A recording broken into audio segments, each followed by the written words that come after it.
Hello guys, welcome to SS world. তো তোমরা সকলেই আশা করি জানো যে আমি বাড়ি এসেছি।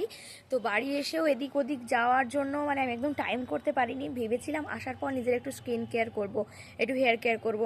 রিসেন্টলি আমি এই উইকেই আমি চুলটা কেটেছি। তো দেখতে পাচ্ছ তোমরা, আমি ফুল লেয়ার করেছি আবারও।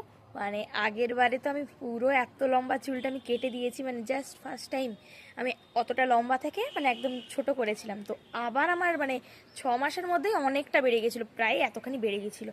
তো আমি ভাবলাম সামনে বিয়ে বাড়ি, তো কি করব, চুলটা এমনিতেও না ফেটে যাচ্ছিলো। প্রি লাইটনিংয়ের জন্য আমি বলবো, তোমরা যদি কেউ প্রি লাইটনিং করেছো বা হাইলাইট করেছো, তো একটা জিনিস সাজেস্ট করবো, তোমরা হেয়ার মাস্কটা ইউজ করো। কারণ দেখো, সবারই লাইফে এতটা সম্ভব হয় না নিজের কেয়ার করার। তো তাই জন্য আমার তো হয়ই না, ওই প্রত্যেক মান্থলি গিয়ে গিয়ে স্মুথনিং করা বলো বা কোনো ট্রিটমেন্ট নেওয়া, হেয়ার ট্রিটমেন্ট, সেগুলো সম্ভব হয় না। তো তাই জন্য আমি কি করেছিলাম, একটা হেয়ার মাস্ক কিনেছিলাম ব্লি ব্লান্টের। ওটা কিন্তু সত্যি খুব কাজে দিয়েছে আমার জন্য। তো তোমরাও ইউজ করতে পারো, বা তোমাদের যদি অন্য কিছু রেকমেন্ড থাকে তো আমাকে জানাতে পারো, আমিও তাহলে একবার ইউজ করে দেখবো। একটা কিনেছি, প্রায় 1 বছর হতে যাচ্ছে, এখনও শেষ হয়নি কিন্তু। তো আমি এখন রিসেন্টলি একটা জিনিস ভেবেছি কি, একটু হেয়ার কেয়ার করবো, একটু স্কিন কেয়ার করবো।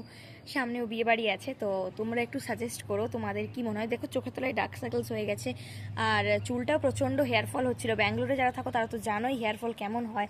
তো ওই জন্য আমি চুলটা আরও কেটে দিলাম, অনেকটা শর্ট করে ফেলেছি। তো তারপরে নিজেই ভাবছি ডিউটি থাকলে খোপা কী করে করবো। তো আশা করি এখন 1 মাসের মধ্যে হয়তো বেড়ে যাবে একটুখানি।